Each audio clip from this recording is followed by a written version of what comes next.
이슈 털어주는 남자 김종배입니다.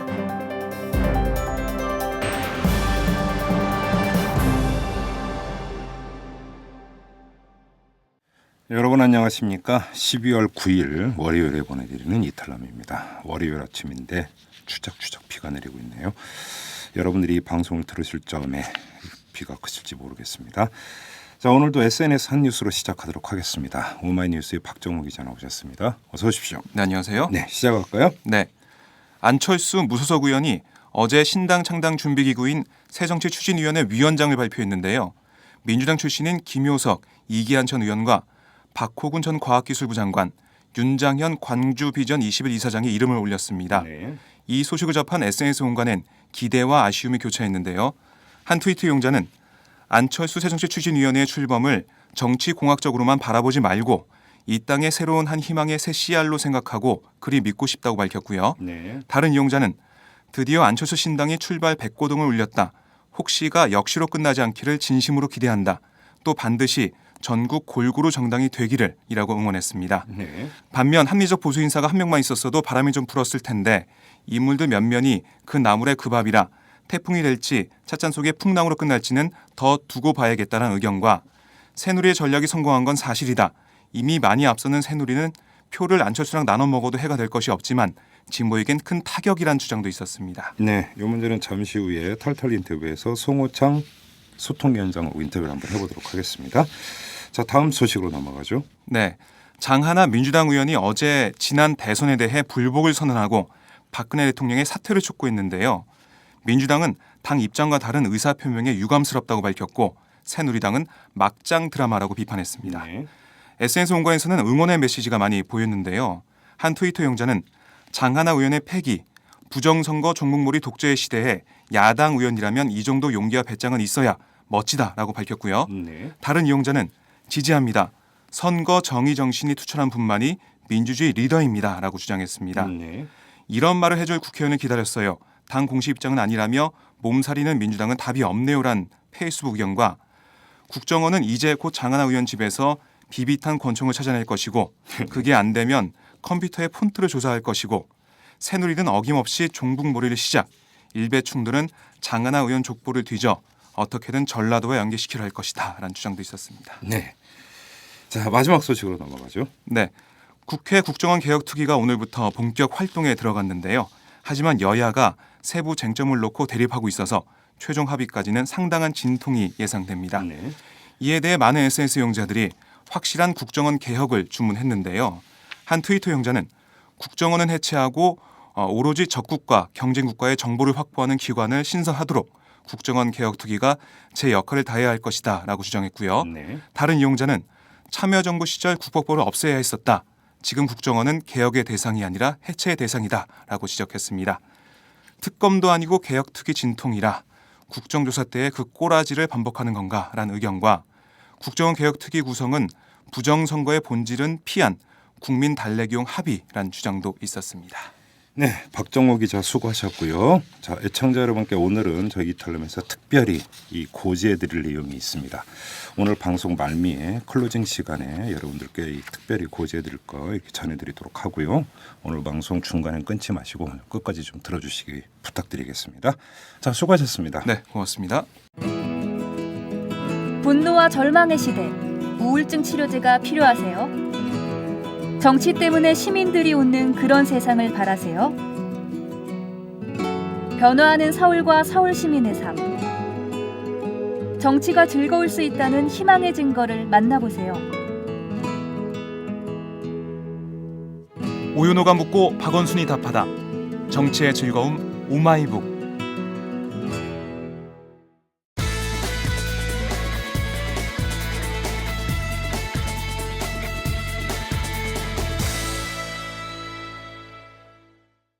안철수 의원이 어제 이 새정치추진위원회 위원장단 명단을 발표를 하면서 이 공식 출범을 알렸습니다. 바로 신당 창당에 들어가겠다 이런 뜻을 명시적으로 밝힌 것으로 해석을 해야 되겠죠. 어제 발표한 공동위원장단을 보면은 박호근 전 과학기술부 장관, 윤장현 광주비전 21 이사장, 그다음에 김효석, 이기한 전 의원 등이고요. 여기에 송호창 의원이 소통위원장을 맡기로 했고 금태섭 변호사가 대변인을 맡기로 했습니다. 자, 공식 출범을 알린 안철수 신당 앞으로 어떻게 되는 건지 오늘 이 문제를 좀 털어보도록 하겠습니다. 새정치추진위원회의 소통위원장을 맡은 송호창 의원을 전화로 연결합니다. 여보세요. 예, 안녕하세요. 네네, 안녕하세요. 제가 좀 전에 소개 말씀을 드리면서 신당 창당을 공식적으로 알렸다 이렇게 소개를 드렸는데 이렇게 해석을 해도 되는 거죠? 예, 예. 네. 그럼 앞으로 그러니까 일정과 계획은 어떻게 되는 겁니까? 신당 창당 준비위원회로 넘어가는 시점을 언제점으로 잡고 계세요? 지금 이제 준비를 하기 위한 실무기구를 이제 만든 거니까, 예. 거기에 대한, 전체적인 어떤 로드맵을 짜고, 네. 거기에 맞춰서 이제 하나씩 일정들이 좀 나올 것 같은데요. 네. 저희들이 좀 주안점을 두고 있는 것 중에 하나가, 네. 기성정당과 같은 이 한계를, 네. 극복할 수 있는 그런 어떤 정당을 만들어야 된다고 하는 것이 좀 가장 중요한 문제고, 네. 그러기 위해서는 정말 이제 대한민국의 어떤 미래 비전과 가치 방향을 제대로 이제는 설정을 해야 된다. 네. 그리고 그 미래 비전과 가치를 단지 이 소수의 이제 정치인들이 독점적으로 하는 것이 아니라 네. 국민들과 그런 어떤 비전과 가치 방향에 대해서도 서로 소통하고 의견을 충분히 수렴해서 최종적으로 좀 완결을 하도록 하겠다 하는 네. 것이 저희들이 좀 이 기본 방침입니다. 그래요. 그래서 예. 이제 앞으로 그 방향이나 구체적인 내용을 뭐 전국적으로 국민들과 함께 뭐 토론회나 공청회나 다양한 이 프로그램을 통해서 네. 수렴하는 절차가 좀 먼저 전제가 될 것 같습니다. 그래요. 지금 위원장이 네 분으로 위촉이 됐는데 이 네 분 사이에 뭐 역할 분담이 있는 게 아니야. 이게 언론의 해석이에요. 그러니까 김효석 이기현 전 의원은 이제 뭐 당 활동 경험이 있으니까 조직 및 창당 업무를 맡고 그다음에 윤장현 광주 비전 21 이사장은 시민단체 쪽을 아마 좀 접촉을 할 것 같고 박호군 전 장관은 정책 쪽을 맡을 거다. 이런 분석이 있던데 맞는 분석입니까? 지금부터 이제 논의를 시작을 좀 해야 되는 상태입니다. 그래요? 그래서 예. 아직까지는 누가 어떤 역할을 맡는지를 구체적으로 좀 설정한 건 아닌데, 네. 아마도 이제 당분간은 공동으로, 네.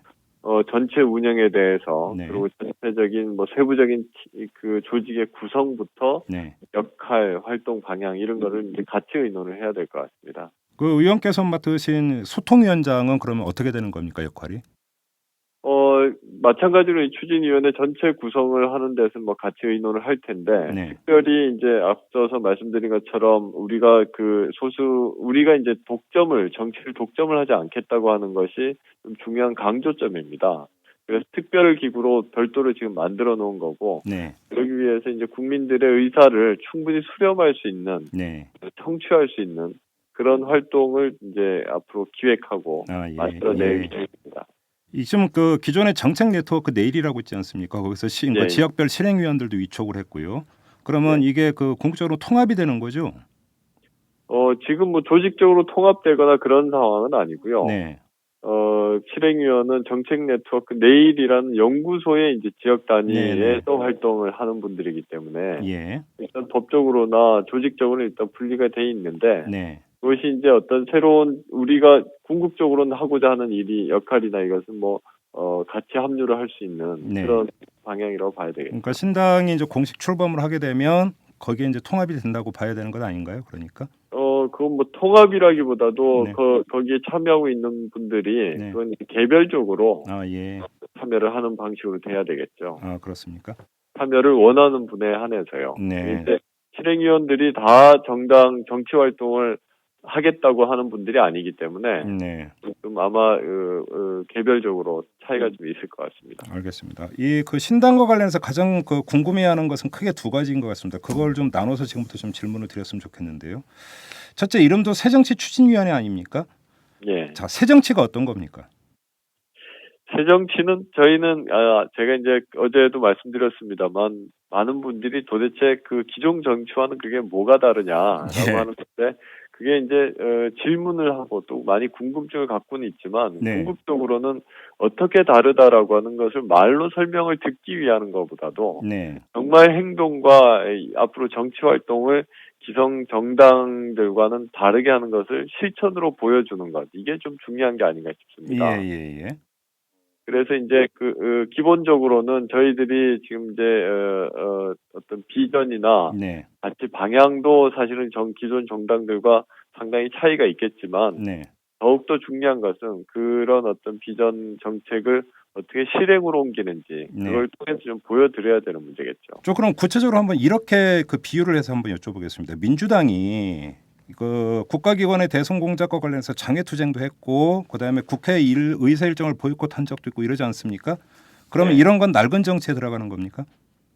그것은 이제 사안별로 좀 달리 봐야 될 텐데요. 네, 그것이 국민들이 동의하고 같이 참여할 수 있는 다양한 이런 폭넓게 네, 이해를 구할 수 있는 상태라면 네. 그건 당연히 이제 참여를 하고 그렇게 하는 것이 맞을 텐데 네, 사실은 이제 야당 지지자들조차도 제대로 충분히 설득하고 지지자들조차도 동의하지 못하는 어떤 그 정치 활동을 하게 된다면 네, 그게 이제 신뢰를 좀 제대로 못 받게 되는 거겠죠. 네.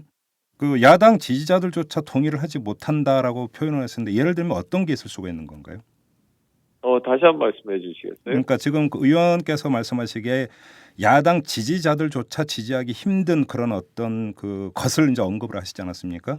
자, 예를 들면 어떤 게 이제 그런 케이스에 들어갈 수가 있을까요? 예를 들면은 이번에 이제 지금 좀 논란이 되고 있는 작년 대통령 선거에서 네, 국정원을 비롯한 국가기관의 선거 개입 문제를 가지고서 지금 이제 1년 넘게 지금 이렇게 논란이 되고 있지 않습니까? 네, 그런데 이걸 가지고 결국 그 야당이나 또는 이제 이 정치권에서 작년 선거에 대해서 대선 불복을 해야 되는 문제냐, 네, 그래서 대통령이 사퇴해야 되느냐 아니냐 하는 문제 같은 경우에 야권 지지자들조차도 상당수의 네. 야권 지지자들까지도 거기에 대해 그런 정도까지는 동의를 얻지를 못하고 있는 거죠. 네, 그런 점에서 그런 어떤 야권 지지자 또는 국민들의 의사를 반영해서 정치 활동에 나아가야 되는데 네. 그것이 지금 이제 제대로 조율되지 못하거나 하는 그런 문제들이 좀 지적될 수 있습니다. 예를 들어서 어제 뭐 장하나 의원이 그 밝힌 성명 이런 것들을 두고 그 말씀을 하시는 건가요? 그렇죠. 그것까지 포함해서 예, 정말 이제 대통령 선거에서 불법 문제를 민주주의의 기본 원칙에 대한 네. 훼손에 대한 문제이면은 틀림없고 네, 거기에 대해서 진상조사를 하고 책임자 처벌을 하고 재발 방지 대책을 만들어야 되는 건 분명하지만 네, 그 문제를 어떻게 해결하느냐 그것이 예. 장외투쟁을 통해서 꼭 해야 되는 건지 아니면은 당 내에서 하는 데는 지금까지 제대로 충분히 해오고 있는 건지 그런 문제들이 좀 다양하게 그때그때 따라 좀 달리 판단을 할 수 있는 것 같습니다. 이게 좀 실제 영역으로 들어가면 지금 의원님 말씀을 종합을 하면 새 정치라고 하는 데는 새 정치 컨텐츠가 있을 것이고요. 그 네. 컨텐츠를 구현하기 위한 정치적인 행위 방식이 있을 수 있지 않겠습니까? 그런데 그렇죠. 이 정치적 컨텐츠라고 하는 것은 국민적 동의를 많이 받고 지지를 받는다라고 한다면 또 그거밖에는 검증할 수 있는 방법이 없으니까 그렇다 치더라도 정치 행위 방식 같은 경우는 참으로 어려운 문제다. 예를 들어서 이거는 반드시 저지해야 된다 내지 관철시켜야 된다. 그런데 예. 의사당 안으로 들어가면 이른바 수위 논리가 작동을 하고 그러면 거기서 야당 입장에서 무엇을 할 수 있는가? 여기서부터 물음표가 생기면서 행위 방식이 그러니까 결정이 되는 것 아닌가요? 그렇죠. 많은 한계가 있고 네. 지금 야당 입장에서 더군다나 이제 과반수 이상의 여당을 상대해야 되는 네네. 그런 어려움이 당연히 있는 거죠. 네. 근데 그런 문제에서 저희가 조금 참고해보고 또 생각을 해봐야 되는 것이 네. 얼마 전에 이 독일의 메르켈 총리 같은 경우에 네. 과반수 의석을 가지고 있는 상태에서도 야당을 찾아가서 네. 야당 지도자와 밤샘 토론을 하면서 어떤 합의를 도출해내고 예, 하는 예, 예. 모습이 있지 않습니까? 예. 그런 식으로 좀 여야 우리 정치권에서도 네. 정말 그 열의와 어떤 의지가 있다면 그걸 실천으로 몸으로 보여줘야 되는데 네. 그렇게까지 치열하게 예. 그 내에서 서로 토론하고 또 머리를 맞대고서 그 답을 찾는 노력이 없는 상태에서 예. 결렬이 계속되고 하는 모습들이 좀 보이는 것 같습니다. 예. 그러니까 그러니까 정치의 비생산성을 안철수 의원도 이제 그 전에 지적한 바가 있으니까요. 그런데 그러면 얼마 전에 여야 사자회동에서 특검은 추후 논의하기로 하고 국정원 개혁특위 구성에 합의를 하지 않았습니까? 그럼 예, 예. 이것은 기존 어떤 낡은 정치의 비생산성을 극복하는 하나의 타협 정치라고 평가를 하십니까? 그러면? 하나하나 사안을 가지고 다 이건 낡은 정치의 모습이다 아니다라고 이제 평가를 하는 것보다는 예. 당시 여야 간의 합의 내용이 사실은 민주당 같은 경우에 네. 특검에 대한 합의를 뺀 상태에서 국정원 특위만 지금 받아들인 거지 않습니까? 그렇죠. 예. 근데 이것이 특검을 공동으로 발의를 하자고 해서 민주당뿐만 아니라 정의당이나 저희들이나 그리고 네. 시민사회와 함께 이제 연석회를 통해서 특검 발의를 촉구를 했고 네. 그걸 통해서 공동 보조를 맞추자고 이제 같이 의논을 하고 있는 가운데 네. 그런 식으로 이제 일방적인 그러니까 예. 전혀 협의가 되지 않은 상태에서 그렇게 타결이 됐다 하는 네. 것이 이건 뭐 날 거 아니고의 문제가 아니라 같이 공동으로 보조를 맞추자고 하는 신뢰를 훼손하는 그런 문제인 거죠. 네. 또 그걸 통해서 그렇게 어떤 정치 활동을 하는 태도 때문에 네. 오히려 여당에 의해서 계속 휘둘리는 게 아닌가 하는. 그러니까 바로 거기서 어려운 게 있는 것 아니겠어요? 그러니까 이 특검은 반드시 관찰이 돼야 된다라고 해서 그렇다면 자, 계속 어떤 그 대립 국면을 연출해 들어간다고 한다면 또 정쟁만 하고 있다라는 욕을 먹게 돼 있고 일각에서는 또 그렇게 욕을 하지 않습니까? 그런 또 거기서 기브 앤 테이크가 이루어지면 가장 중요한 것을 놓쳤다고 또 욕을 먹고 여기서 새 정치 그 패러다임에서는 어떤 그러면 묘수가 있을 수가 있을까요? 사실은 그 협의 과정에서 네. 구체적으로 이제 어떤 내용의 협의가 지금 오고 갔는지를 좀 더 지켜봐야 되는 문제인데요. 네네. 사실은 특검법을 발의하면서 그 안에서 다뤄져야 되는 내용은 국정원의 대선 개입에 대한 불법 행위에 대한 문제입니다. 네. 이제 그 가운데에서 여야가 서로 협의를 하는 데에서 다른 어떤 정략적 정치적 의도를 가지고 네.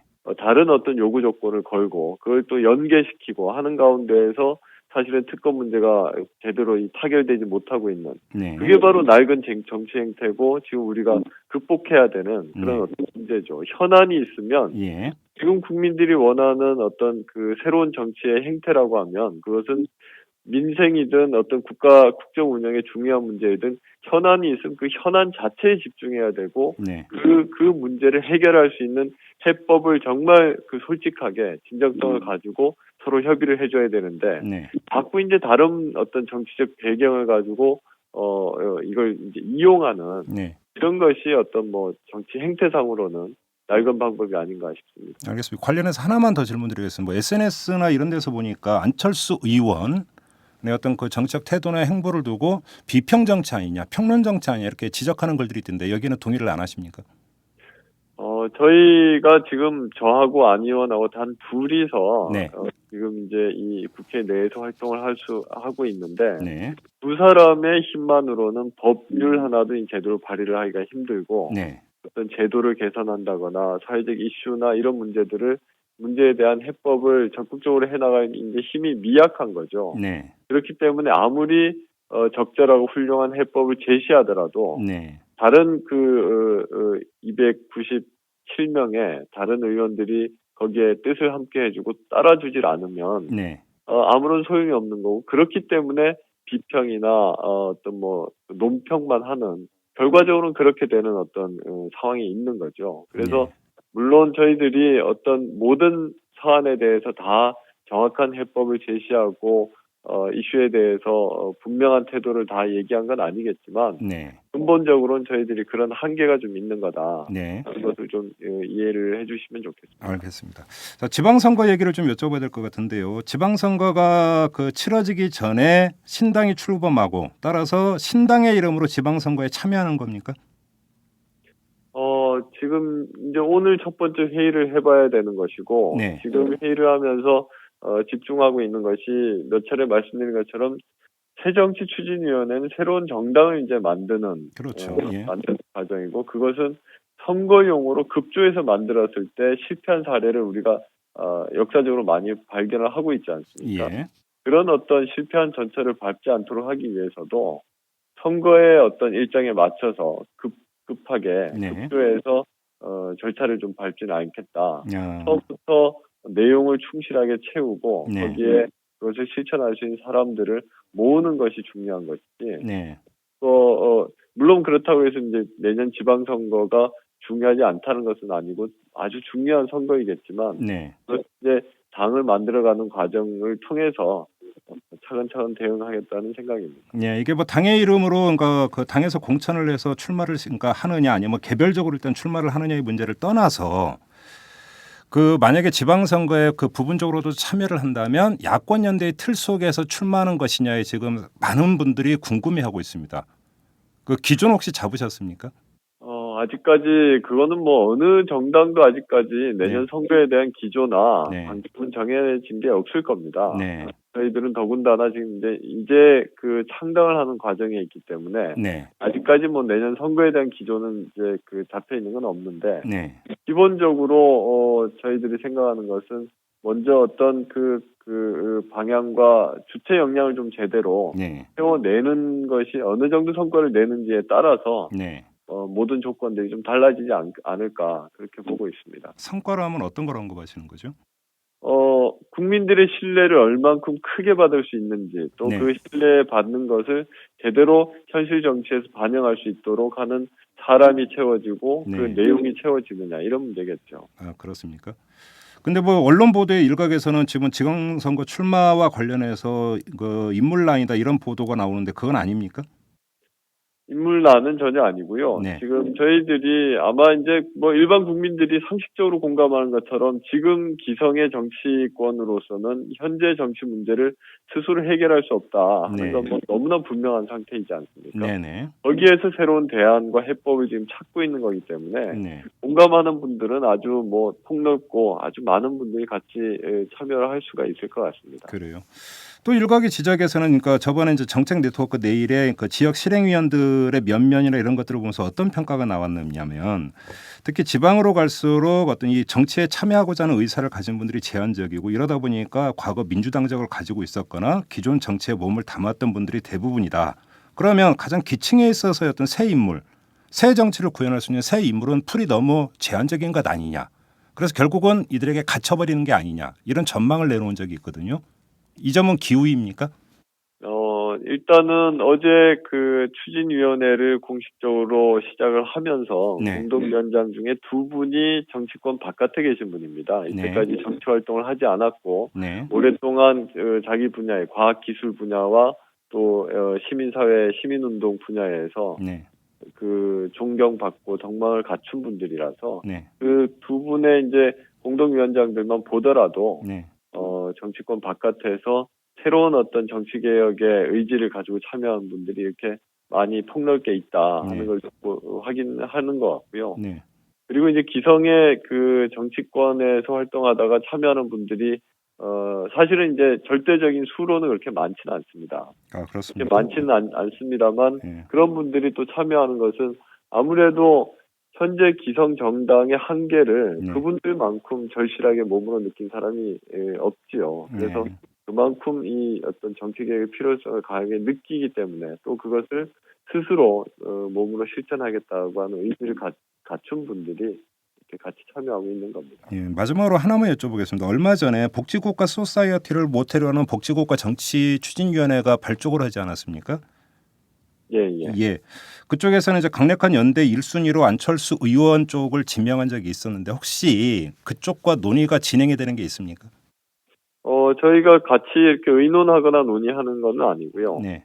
아무래도 이제 그 앞서 말씀드린 것처럼 정치개혁에 대한 과제에 공감하는 분들이 많기 때문에 네. 다양한 방식으로 어떤 이 노력을 하고 있는 거라고 생각을 하고 네. 또 목표가 같은 이상은 같이 힘을 합칠 수 있는 네. 그런 여지가 아주 많지 않을까 싶습니다. 예. 오늘 오후에 회의가 있다고 하던데 여기서 일단 회의를 해봐야 앞으로 일정이라든지 계획이 좀 조금씩 구체화되겠군요. 그러면 그렇죠. 예, 알겠습니다. 오늘 말씀 여기까지 듣겠습니다. 고맙습니다. 예, 고맙습니다. 이슈 털어주는 남자 김종배입니다. 냉철한 분석, 깊이 있는 통찰로 우리 사회 현안을 털어드립니다.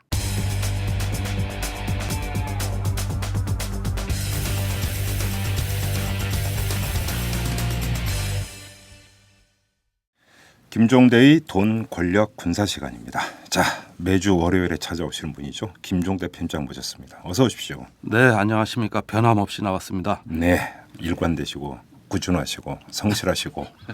네. 예, 네.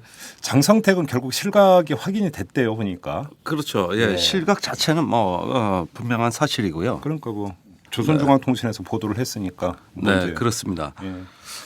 굉장히 저는 사실은 좀 놀랐어요. 그 모양이라든가 이유, 양상 상당히 놀랍습니다. 북한이 과연 어디로 가고 있는지. 그러게요. 예, 좀 그게 이제 촉각을 곤두세워야 되는 포인트고 사실은. 네, 그렇습니다. 옛말에 참 권력은 자식하고도 안 나눈다고 하더니 그 말이 또 맞는 것 같아요.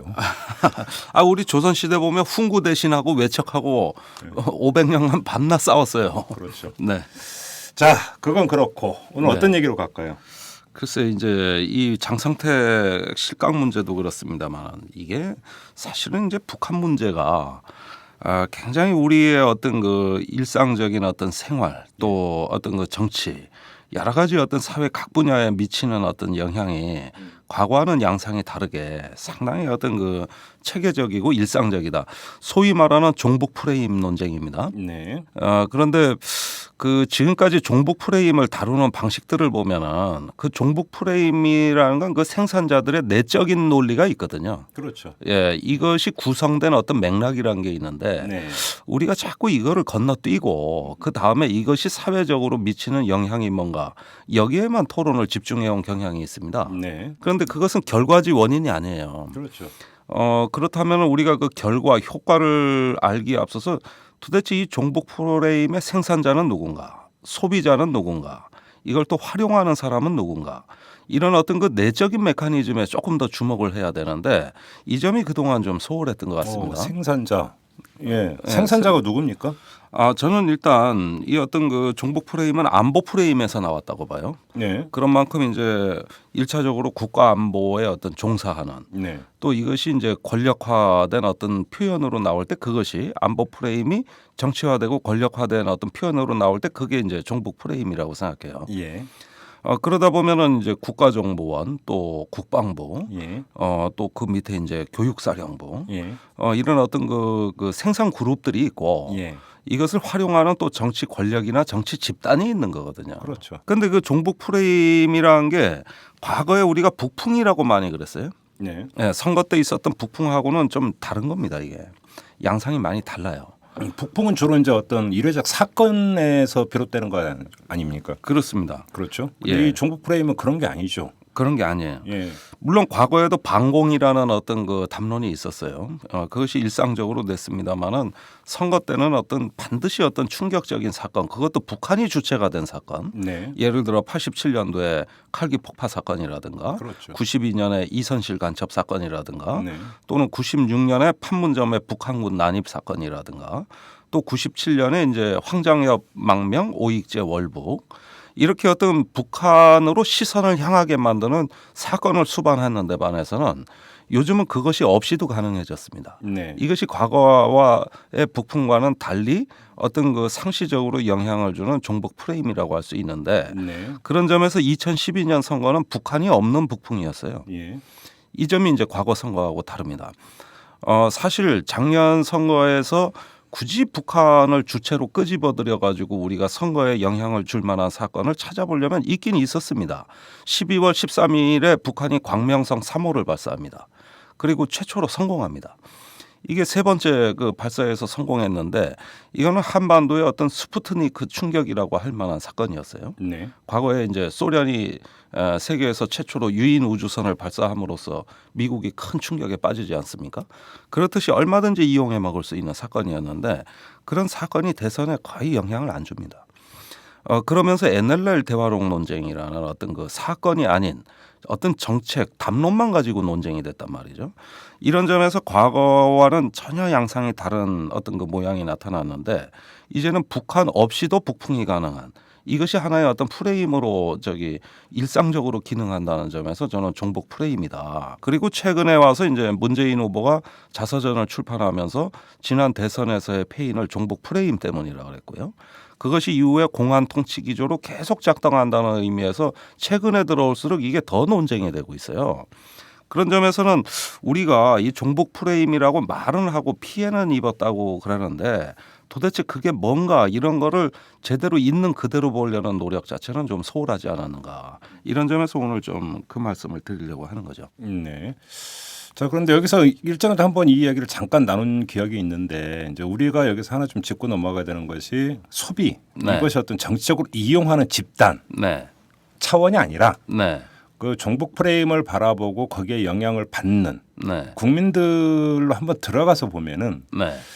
자, 이 종북 프레임이 안보 담론에서부터 비롯됐다고 말씀하시지 않았습니까? 네. 결국은 그 얘기는 뭐냐면 안보에 대한 불안증. 네. 그죠? 네. 여기에서부터 이제 그 기초한다고 봐야 될 것 같은데. 그렇습니다. 예. 그런데 이것을 그러면 안보에 대한 불안증, 위기의식, 예. 그래서 종북에 대한 어떤 경계심, 네. 그리고 그것이 정치적인 성향이나 이런 것으로 연결이 되는 이 일련의 메커니즘이 예. 근데 우리가 이제 그 전에도 한번 제가 비슷한 질문을 드린 적이 있었는데 과연 그렇다면 오히려 그 안보에 대한 불안증이라든지 네. 이런 어떤 남북 관계에 대한 어떤 인식이나 이런 것들은 많이 바뀌지 않았느냐. 그럼에도 불구하고 그것이 먹히는 이유가 어디에 있는 것이냐. 그렇죠. 이것이 그러니까 사실은 그러면 이른바 장년층 이상이 네. 오히려 이제 그쪽에서 그러니까 이것이 더 횡행한다고 봐야 되는 건지 아니면 그래서 20대, 30대, 40대까지도 영향을 미친다고 봐야 되는 건지 일단 네. 이건 좀 가름하고 넘어가야 될 필요가 있어 보이는데 어떻게 맞습니다. 보십니까? 그러니까 전에도 그 말씀에 언뜻 나온 것 같은데 저기 젊은 층에도 전 상당히 영향을 줬다는 쪽에 무게를 뒀죠. 네, 그때 그랬어요, 맞아요. 예. 그러니까 이게 이제 소비가 되는 영역의 양상을 보면은 이제 그 장년층뿐만이 아니라 일부 젊은층에도 영향을 주면서 젊은층에게 영향을 주는 건 어떤 국가에 대한 안보 불안보다도 좀 저렇게 찌질한 북한, 정말 저렇게 그렇죠, 못나고 그렇죠. 혐오스럽고 도대체 저런 애들하고 한패가 된 애들은 누구냐? 그러니까 시대착오적이다라는 어떤 인식을 심어준다라는 거죠. 네, 그렇죠. 이런 맥락으로 다가갔어요. 좀 감성적이에요. 예. 예, 이런 점에서 영향은 많이 줬죠. 그런데 자, 1년 전으로 되돌아가면 제가 아까 북한이 없는 북풍이었다 그랬는데 이런 것들이 그 당시에 가능하다고 생각한 지식인이 거의 없었다는 겁니다. 뭔가 구체적인 사건이 없이도 어느 날 이렇게 사회 분위기를 몰아갈 수 있는 이런 것들이 가능해야리라고는 누구도 생각 못했던 거예요. 심지어는 어떤 이 부분의 경각심을 갖고 있는 저조차도 사실은 그런 류의 북풍은 별로 없었다. 오죽하면 새누리당 내에서조차도 그 일부 젊은 소장파 의원들이 괜히 북한 문제 잘못 건드렸다 역풍이 부는 거 아니냐. 그렇죠. 예, 이런 식으로 하면서 어떤 그 이런 문제가 선거의 의제가 되는 걸 주저했다는 거예요. 그거는 지방선거라든가 이전 사례에서 봐서도 북한 문제가 잘못 제기되고 잘못 관리되면 오히려 여당이 불리하다는 인식까지 있었어요. 그런 만큼 이 대선 초기만 하더라도 이 안보 프레임, 종북 프레임이라는 건 아직은 다수를 이루지 못했습니다. 정치 권력 내에서도. 그런데 이것이 불과 한두 달 만에 선거 전체를 좌우하고 그러면서 지난 1년 박근혜 정부 출범하면서 계속 청산되지 않고 지속적으로 이어진 그 이유가 도대체 뭐냐는 거예요. 이제 제 궁금증입니다. 그 이유가 뭐라고 보십니까? 예, 그런데 이제 그러려면은 그 이후의 여파 결과만을 자꾸 보지 말고 종북 프레임의 내적 논리 자체를 봐야 된다는 건데 굉장히 어떤 그 국가가 불안하다는 인식에서 출발하는 거죠. 국가는 실패할 수 있다. 국가는 언제든 붕괴할 수 있다. 이런 비관적 국가관을 일단 기초로 하고 있다는 사실이 발견되는데 이게 먹혀든다는 거예요. 네. 우선은 비관적 국가관이 정서적으로 먹혀든다는 데 있습니다. 제가 육군 교육사령부에서 펴낸 그 종북 실체 교육 자료라든가 또 국방부의 정훈 지침이라든가 이런 어떤 최근에 나온 어떤 그 정훈 자료들을 대체로 검토를 해보면은 한 가지 우선적으로 눈에 띄는 특징이 있습니다. 국가는 순식간에 실패할 수도 있다는 거죠. 이런 가정인데 그때마다 꼭 등장하는 사례가 중국하고 베트남이에요. 육군 교육사 자료에 보면은 중국 인구 물론 10억입니다. 굉장히 큰 나라예요. 그럼에도 불구하고 최초의 공산당원은 13명에서 시작했다는 거죠. 그렇죠. 그러니까 13명이 중국 다 먹었다는 이런 논리예요. 예. 그다음에 베트남 전쟁의 경우 보면은 네. 역시 초기에 공산주의자는 국민의 0.6%밖에 안 됐어요. 그런데 이 0.6%가 베트남을 전부 공산화했다. 그러니까 간단히 얘기하면 암세포 비슷하게 보는 거죠. 네, 바이러스처럼. 네. 네. 그러니까 이런 극소수의 어떤 사상이 바이러스처럼 어떤 전염이 되면서 국가 전체를 순식간에 파멸로 이끌 수 있다. 아직도 이 얘기를 정가의 보도처럼 활용하고 있거든요. 네. 자, 그러면서 이제 우리도 그러면은 종북 세력이 뭐 그렇게 몇 명이나 되냐 이러면은 핵심 세력 5만 명이다. 동조 세력 300만 명이다. 이런데 이게 결코 적은 숫자가 아니라는 주장을 이렇게 자연스럽게 이어가고 있죠. 언제든 공산화될 수 있다. 네. 이런 논리예요. 자, 그럼 이 논리의 허점이 도대체 뭘까요?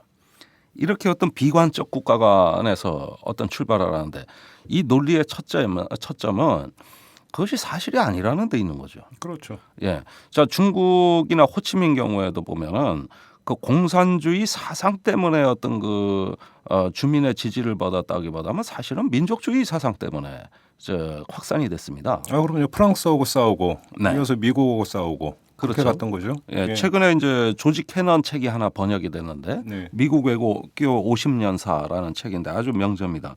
여기에 보면 어떤 증언이 나오냐면은 당시에 미국이 그 북베트남 그 호치민 세력을 그렇게 적대시하지 말고 호치민에게 기회를 줬다면 호치민은 아마 민족주의 노선을 고수하면서 미국과 공산주의 세력의 중간 위치를 가장 선호했다고 돼 있습니다. 네. 이걸 미국 국민들이 의도적으로 무시하고 제대로 안 보려고 했다는 거죠. 네. 그래서 무리하게 베트남 전쟁에 개입해서 결국은 미국이 씻을 수 없는 큰 실패를 겪었다고 나와 있어요.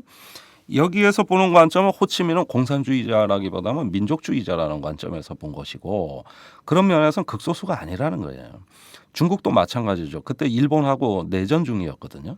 이렇게 어떤 그 강대국 제국주의와 내전을 하는 중에서 어떤 민족주의 세력의 어떤 그 형성 이 과정에서 이제 그 공산주의가 나타난 건데 근데 이런 어떤 공산주의는 어떤 그 수사적으로 보나 실제 철학면으로 보나 사실은 그것이 주된 이념으로 확산이 되질 않았다고 보는 거죠. 오히려 어떤 그 반제국주의, 민족주의에 가까웠다는 겁니다.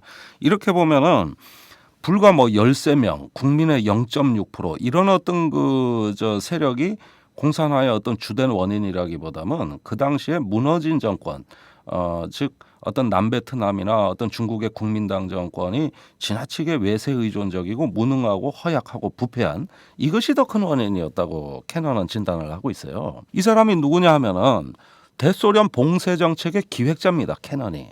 그런 만큼 미국의 냉전주의자의 어떤 대표자로 꼽히는 사람인데 이 사람조차도 이렇게 얘기했다는 겁니다. 중요한 사실은.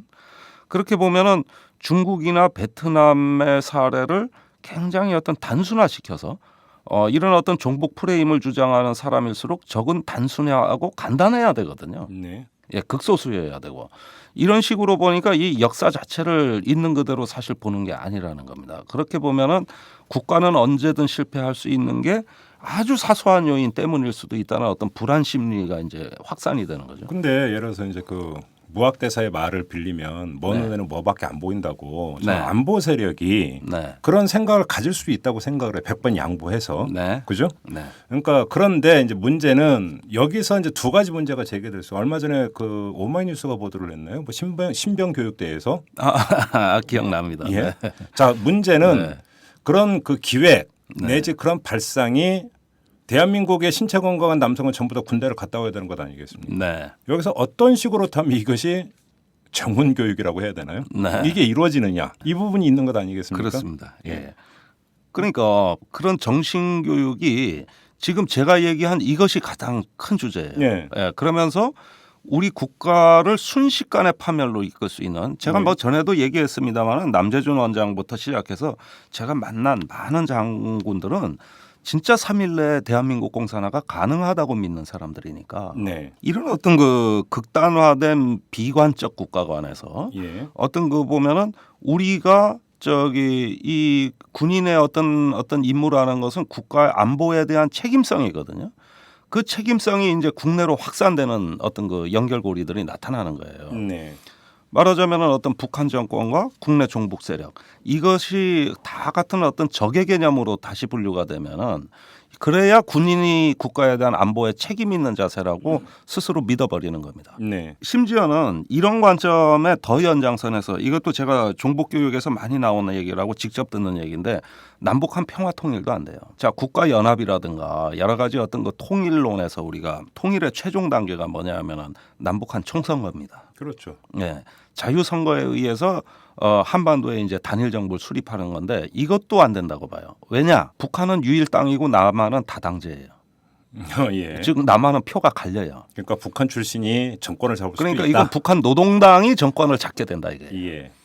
자, 여기까지 이제 나가는데, 예. 자, 모든 것이 안 되는 쪽으로만 생각하는 거죠. 예. 그런데 여기에서 이제 두 번째 특징이 나타나는 건데, 이 사람들의 한결같은 불안감의 원천, 또 다른 원천은 민주주의 체제는 전체주의 체제에 대해서 대결해서 불리하다고 보는 관점입니다. 네. 민주주의 체제는 적에게 너무 관대하고 의견이 갈라지고 질서와 규율이 없다라는 거죠. 그렇죠. 그들이 보기에는. 예. 맞습니다. 그러면서 어떤 민주주의 체제가 북한에 대해서 우월한 제도라고는 얘기합니다. 네. 그러나 유리한 제도라고는 얘기 안 합니다. 예. 우월한 거하고 유리한 건 다른 거예요. 그러니까 우리가 우월한 제도를 갖고 있으나 그 우월한 제도가 그 북한의 전체주의에 대해서는 오히려 불리해진다는 거죠. 그래서 우월감과 열등감하고 유리함과하고 불리한 건 다른 거거든요. 불리하다는 확실한 인식이에요. 자, 그렇게 보면 미국의 많은 신보수주의자들이 그 가졌던 어떤 그 주된 불안감을 한국이 수입한 거라고 할 수 있는데, 냉전 시대 어떤 그 소련에 대한 봉쇄 정책론자들이나 현대에 와서 미국의 신보수주의자들은 항상 민주주의 체제는 나약하고 더덥고 번거롭고 소란스럽고, 그렇기 때문에 전체주의와의 대결에서 항상 불리하다는 인식이 많이 표출됩니다. 일찍이 키신저도 공산주의자들은 긴장이란 무기를 잘 활용한다, 이러면서 대외 정책에서는 오히려 민주주의가 불리하다는 견해를 여러 차례 표방했어요. 자, 그런 점에서 보면은 민주주의의 지도자들은 어떤 그 전체주의의 공포감을 수시로 조장해야 됩니다. 그러지 않으면 이 불리함을 만회할 길이 없어요. 이게 두 번째 특징이라는 거죠. 거기에다가 이제 이런 것이 세 번째 특징인 어떤 그 조직 문화에서 나오는 건데, 군대가 갖고 있는 인간관이 역시 또 부정적 인간관이란 말이죠. 인간은 나약하고 더덥고 힘없고 공포에 약하고, 이런 것들을 보완하고 극복하는 방법은 군대라는 조직의 힘으로써 이걸 보완한다는 거거든요. 네. 여기에서 이제 하나의 어떤 그 오랫동안 형성된 어떤 그 사고의 습성, 인간관이 나타나는데, 그 군대라는 조직에 집단적으로 엄한 규율이라든가 여러 가지 어떤 일종의 어떤 규율, 나름대로 신조, 이런 것들은 뭐냐면은 더덥고 나약한 인간을 강하게 조직하기 위해서 필요한 거거든요. 네. 그런데 민주주의란 국가는 약해요. 그러면 필요에 따라서 경우에 따라서는 어떤 북한에 대한 공포가 적절히 강조됨으로써 어떤 국민들의 어떤 그 나약하고 덧없는 부족한 부분을 강하게 조직할 수 있다. 이게 뭐냐 하면 안보 의식이라고 말하는 겁니다. 그래서 국민 안보 의식이 해이해졌다, 이런 표현을 자주 쓰거든요.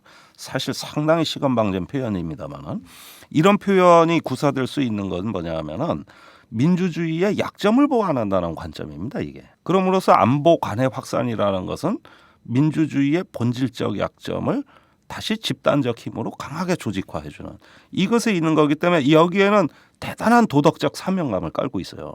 우리가 단순히 지금까지 왜 종북 프레임 문제를 너무 좀 불성실하게 분석했다고 보냐 하면은, 저는 이 종북 프레임을 생산하는 사람들이 갖고 있는 도덕적인 의무관념, 사명감을 우리가 과소평가했다고 저는 생각해요. 그런데 그러면 네. 자, 그런 사람들은 신념화되어 있는 사람들 아닙니까? 말 그대로. 다시 말해서 정치권에서 종북 프레임을 그러니까 들먹이는 데에는 네. 그 대상이 진짜 종북이든 아니든 상관없이 네. 정치적 유불리를 따져가면서 하는 공학적인 접근이 많은 반면에 네. 지금 말씀하신 그 사람들은 말 그대로 신념화되어 있고 철학화되어 있는 사람들 아니겠습니까? 그렇습니다. 그걸 어떻게 깹니까?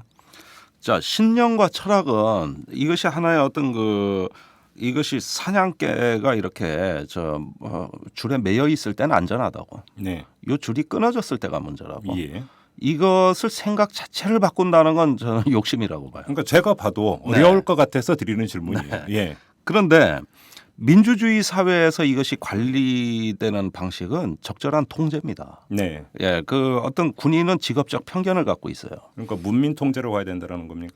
그렇죠. 이거는 사회적으로 통제되는 기제입니다. 네. 그러니까 외국의 경우에 보면은 어떤 그 정치 권력이 어떤 그 군 출신이 아니라 민간인을 대리인으로 에이전트로 내세워 가지고 어떤 이러한 조직의 직업적 편견을 관리하고 통제할 수 있는 많은 규범과 제도가 발전해 있어요. 네. 그런 점에서 한국이 굉장히 미성숙했다는 게 문제입니다. 네. 사실 우리는 군국주의와 민주주의의 중간쯤 되는 형태의 군사제도를 갖고 있는 나라라고 전에 한번 말씀드린 적이 있어요.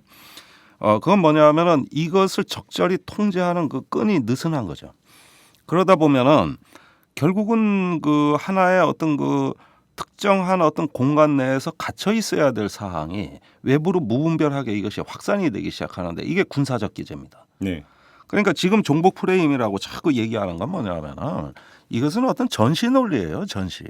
전쟁의 논리거든요. 근데 문민 통제가 이루어지는 게 아니라 지금 박근혜 정권 출범 이후에는 오히려 그런 사람들이 지금 정권의 요직에 포진해 있는 거 오히려 더 다수로 지금 배치돼 있는 게 문제 아닙니까? 그 사상의 뿌리를 찾아보면은 저기 일본 대본영 시대 네. 그 일본군의 고위 장교들이 이제 학습했다고 하는 자료. 게다가 이제 패전 직전에 전부 그 불태워 소각했다고. 나중에는 이제 그걸 구술로 다시 그 복원해낸 책이 있습니다. 어떤 자료요? 통수비결이라는 거예요. 통수비결? 네, 통수비결. 예. 이건 저자가 누군지 명확치는 않지만 예. 일본 왕이 이제 그 대본영이라는 어떤 그 내각과 어떤 그 사령부죠. 어떤 그 군을 통제하는데 이런 문제를 다루고 있는데 통치라는 말이 여기서 유래된 겁니다. 원래는 없던 용어예요. 여기서 유래된 용어예요. 여기서는 이렇게 얘기해요. 그 두 가지가 있다는 거예요. 왕이 국가를 다스리는 데는 정치의 영역과 통치의 영역이 있는데 네. 정치의 영역은 여러 사람들 이해관계가 충돌할 때 정의롭고 조화롭게 배분해야 될 때가 있어요. 그렇죠. 이런 건 정치가 하는 거고 네. 반면에 그 민중은 저 우매하고 어떤 그 지식이 모자라고 여러 가지 판단력이 미숙하기 때문에 어떤 정보가 대신 해줘야 되는 게 있어요. 예를 들어 전쟁에 관한 문제나 외교에 관한 문제나 또는 어떤 국가 정신에 관한 문제나 이런 걸 통치라고 보는 겁니다. 이건 조정이 필요 없는 거예요. 이것을 이제 통치라고 했던 건데 네. 지금 우리가 그 공안 통치라는 말도 하고 있고 이 정부 들어와 가지고 이제 통치란 말이 다시 많이 쓰이고 있어요. 근데 그 말의 개념이나 어원을 보면은 어떤 정치의 어떤 그 대비되는 개념으로서의 통치예요. 이건 국민이 참여하는 영역이 아닙니다.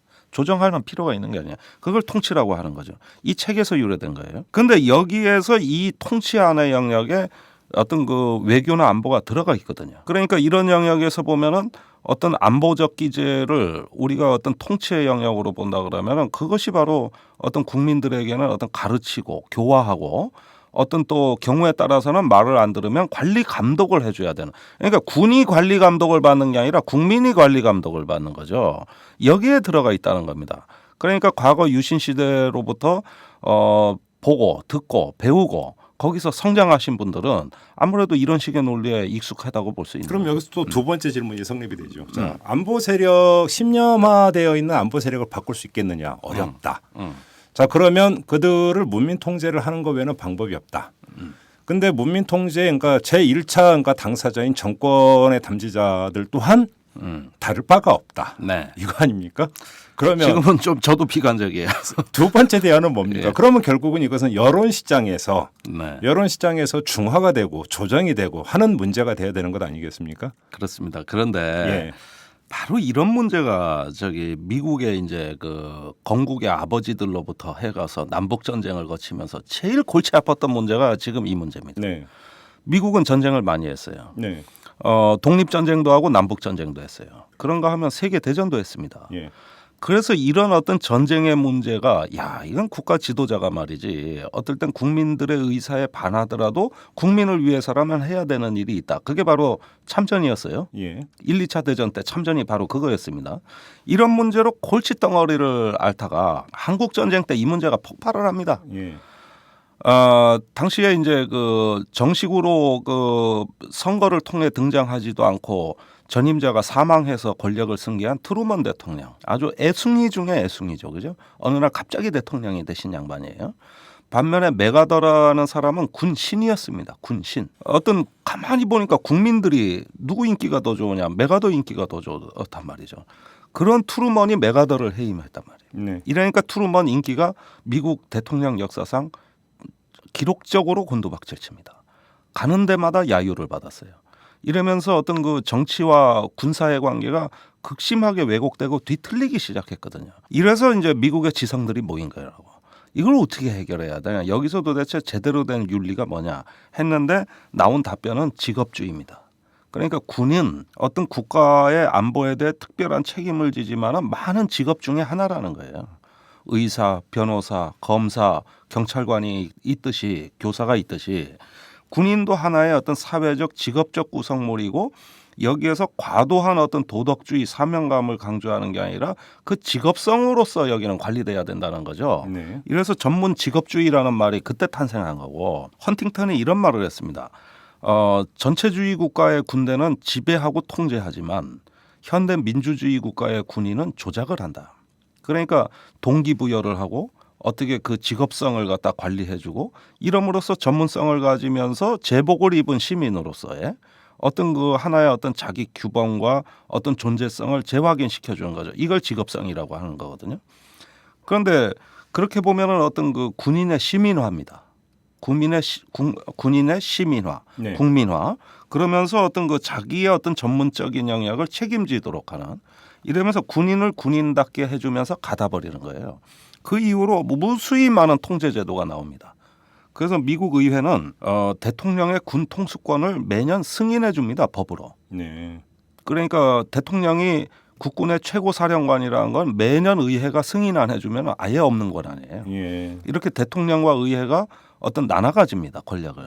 그러면서 어떤 그 장교단 군인의 어떤 핵심이라고 할 수 있는 장교단의 집단 정신을 민주적 규범과 양립시키고 그러면서 전문 직업주의로 이것이 발전하도록 또 그 어떤 순화되도록 이것을 제도적으로 해줍니다. 그런데 이런 어떤 제도가 나오고 그 규범이 나온 게 바로 메가더 사건 때문이에요. 그 사건 때문에 이런 어떤 논의가 제대로 제 궤도에 들어왔다고 할 수 있고 그게 이제 헌팅턴의 더 솔저 앤 더 스테이트. 그러면 대안이 군인과 군인의 국가라는 시민합니까? 거예요. 그렇습니다. 반대로 통치의 담론이라고 한다면은 시민의 군인합니다. 네. 예, 그것이 이제 과거 유신 시대의 특징이라고 할 수 있죠. 그렇죠. 예, 그러니까 종북 프레임이라는 것이 지금은 우파의 사회적 운동으로서 이게 확산이 돼 있고 그 진원지 생산자는 원래 안보 집단이라고 제가 말씀드렸어요. 안보에서 생산이 돼서 이제 정치적으로 소비되는 사회적으로 이게 확산된 거라고 할 수가 있는데 이런 면에서 우리가 안보에 대한 어떤 그 종사자들이 어떤 그 국가 안보 또는 국가의 어떤 그 실체성 지금의 어떤 현 좌표를 굉장히 어떤 그 절대적 안보 또 비관적 국가가 안에서 출발했다고 할 때 그건 그 사람들의 직업적 편견이에요. 직업상 그런 편견을 가질 수가 있어요. 의사는 바이러스 때문에 인간이 종말한다고 생각하고 천문학자는 해성이 충돌해서 지구가 종말한다고 생각합니다. 각자 자기가 보는 대로 파국은 올 수 있고 종말을 예감할 수 있는데 그건 직업적인 편견이란 말이죠. 그렇기 때문에 이 직업적 편견을 가진 사람들은 정책 결정에 직접 뛰어들지 않게 묶어두면서 그 편견을 관리해 주는 건데 지금은 이것이 사회적으로 수용돼 가지고 확산돼서 하나의 우파의 공세적 사회 운동으로 이것이 전개가 되고 있고 그러니까 그렇게 따지고 들어가면 본질은 정치에 있죠. 뭐냐면 군인을 어떤 이 직업적으로 통제하는 일선 담당자는 결국은 정치 쪽 아니겠습니까? 그렇습니다. 그렇죠. 그런데 문제는 정치가 지금 오히려 의기투합을 하고 있으니 국가기관을 동원해 가지고 그러니까 거기에 다 동원해 버렸는데 이게 지금 통제가 아니라 오히려 확대 재생산의 지금 그 발화점이 정치 영역이니 그렇죠. 이게 좀 고삐가 풀린 것 아니겠습니까? 아니 그러니까 이런 부분에 우리의 어떤 그 사회 규범이나 제도가 약해서 이걸 허용해 준 측면이 있거든요. 네. 바싹 조여야죠. 그게 국정원 개혁이고 뭐 특검이고 이런 건데 네. 이런 제도가 왜 중요하냐 하면은 그 하나의 어떤 나쁜 선례를 어떤 제대로 교정할 수 있는 선례를 남겨놔야 다음번에 이런 걸 또 예방할 수 있기 때문에 그런 거죠. 네. 자, 이제 다시 처음으로 돌아가서 마지막으로 한번 이 질문을 드려보죠. 그러면 아무튼 군이 자, 군이 그런 정신 교육을 시키는 1차 대상은 당연히 장병들 아니겠습니까? 그렇습니다. 장병들에 대한 그런 정신 교육이 먹히고 있다고 보십니까? 먹히고 있어요. 어떻게 보면 군대라는 조직이 네. 어떤 그 복종과 규율을 전제로 하는 한 네. 어떤 내면적으로 이걸 수용할 수밖에 없는 기제가 작동합니다. 네. 아무리 사상의 양심의 자유를 말한다 할지라도 예. 이 조직을 부인할 수는 없거든요. 거기에 몸담은 이상. 예. 그럼 상당수의 많은 사람들이 거기에 수용될 수밖에 없는 거죠. 또 실제로 이런 것들이 마치 당연한 듯이 얘기합니다. 그 육군본부가 국정감사 때 재작년입니다. 그 국회에 낸 업무 보고에 뭐라고 써 있냐면은 사회에서 오염된 장병을 다시 어떤 그 제대로 된 국가관을 주입하는, 주입이란 표현을 써요. 국민교육 도장이 군대라고 규정돼 있습니다. 이게 정신교육이라고 돼 있어요.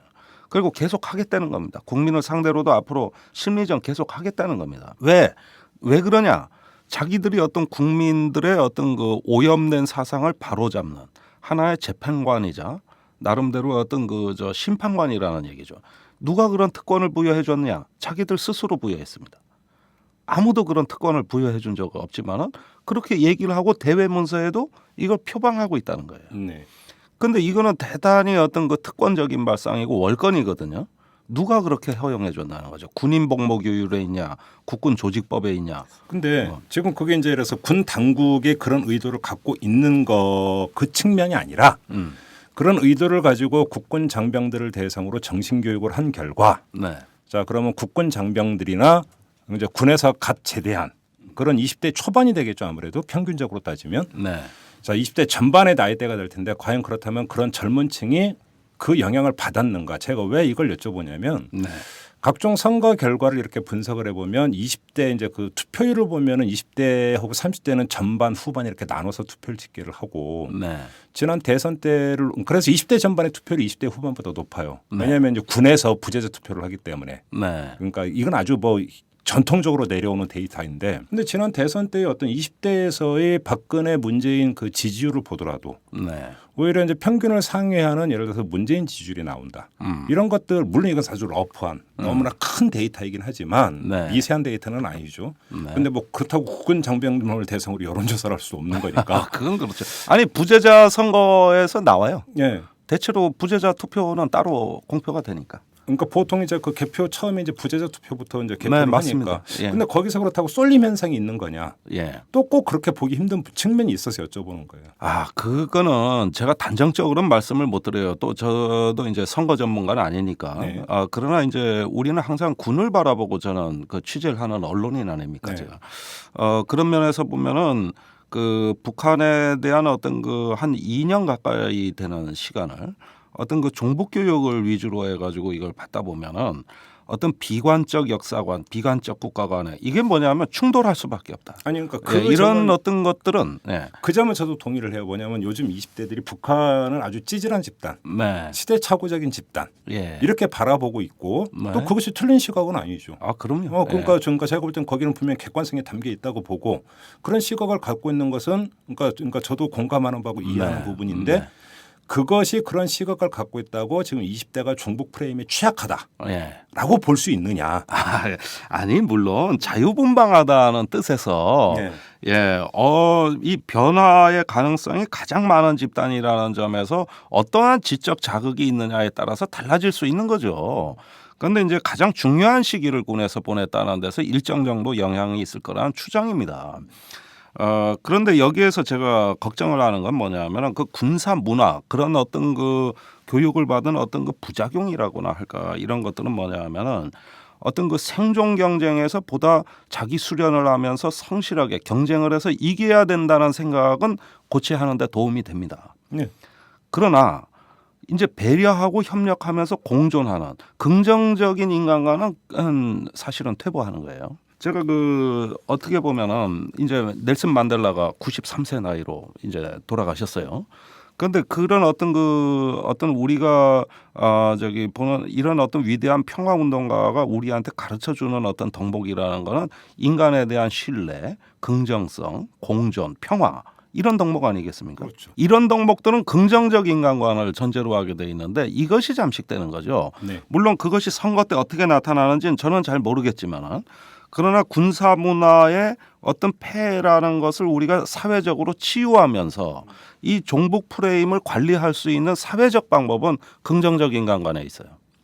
인간은 역시 이성을 갖고 있고 의지를 갖고 있고 28년간 감옥에 갇혀 있으면서도 자기의 신념을 잃지 않고 감옥에서 나와서 거꾸로 용서했어요. 자기를 박해한 간수를 초대해가지고 대통령이 돼서 어깨를 감싸 안으면서 서로 화합하는 모습을 솔선수범해 보여줬단 말입니다. 이것이 불가능할 것 같지만 가능하더라는 거죠.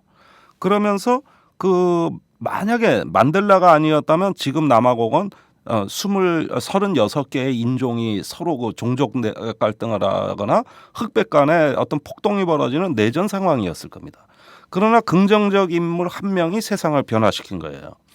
이것이 이제 자유로부터의 여정이라는 그 책에 나와 있는 내용들인데 우리가 이런 부분으로 젊은 사람들을 어떤 교육하고 대화하고 이것에 공감을 나눌 수 있는 기회가 사회적으로 사라져 버린 겁니다. 반면에 종북 프레임을 치유할 수 있는 것도 바로 이런 사상인 거죠. 긍정적 역사관. 그러면서 어떤 공감인데 이런 부분의 어떤 긍정적인 역사관을 지금 보수가 말하고 있으니까 제가 왜 자학적 역사관을 청산하고 건국 세력, 안보 세력 이렇게 띄워주는 그게 긍정적 역사관이라 그랬는데 그것이 아니고 그렇죠. 사람에 대한 주목입니다. 예를 들어서 진보나 보수가 있어요. 그러면은 정치적으로 대립하는데 그런 세력을 보지 말고 사람을 보자는 거죠. 예, 그러는 이유는 사람은 긍정적이니까. 또 공감할 수 있고 대화가 가능하니까 네. 마음 속에 든 것이 뭔가 이것을 보자는 바로 거죠. 그 이게 치유 방법이에요. 대화 어찌 보면 사회적인 대화. 네. 어찌 보면 사회적인 대화가 가장 왕성한 집단 중에 하나가 20대이기 때문에 또 그 질문을 성립이 되는 것 같은데요. 아무튼 그거는 좀 탐구 대상으로 남겨둬야 되는 문제이고 지금 편장님 말씀을 쭉 듣다 보니까 결국은 귀착되는 문제는 정치권인 것 같아요. 네. 그다음에 일부 이제 사회 운동을 표방하고 있는 일부 세력들, 그들이 오히려 이것을 정치적 기제를 가지고 증폭시키고 있는 것. 그렇죠. 이것에 대해서 제동을 걸 수 있느냐 없느냐. 네. 이것이 제가 볼 때는 제일 키인 것 같습니다. 예, 덧불어서 이제 나중에 우리가 최종적으로 정치적인 승리를 하는 어떤 정파는 상대편까지 포용할 수 있는 정치 세력이 전 마지막에 이긴다고 봐요. 네. 지금 사회통합, 국민통합이란 말이 아예 사라졌어요. 남아공은 350년 흑백 갈등도 치유했습니다. 네. 그런데 이렇게 어떤 갈등 위에서 공안적인 어떤 기조로 통치를 한다. 이런 어떤 기조 자체는 매우 부끄러운 현상입니다. 동의합니다. 오늘 나하고 잘 맞네. 이런 적이 별로 없었는데. 왜 또 이런 적이 없어? 많았지. 아, 그랬나? 예. 예. 자, 오늘은 여기까지 하도록 하죠. 감사합니다. 수고하셨습니다. 네. 여러분은요 지금 10만이 클럽 회원 김기영 씨가 후원하는 김종배의 이슈 털어주는 남자를 듣고 계십니다.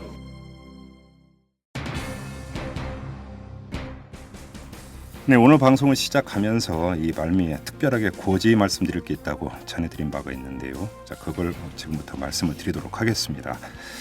자, 이탈남이 지난해 1월 2일에 출범을 해서 2년 동안 쉼 없이 달려왔는데요. 어느덧 오는 31일로 500회를 맞습니다. 비록 능력은 모자라지만 성실함 하나로 내달려온 기간이었다. 이렇게 생각을 하는데요.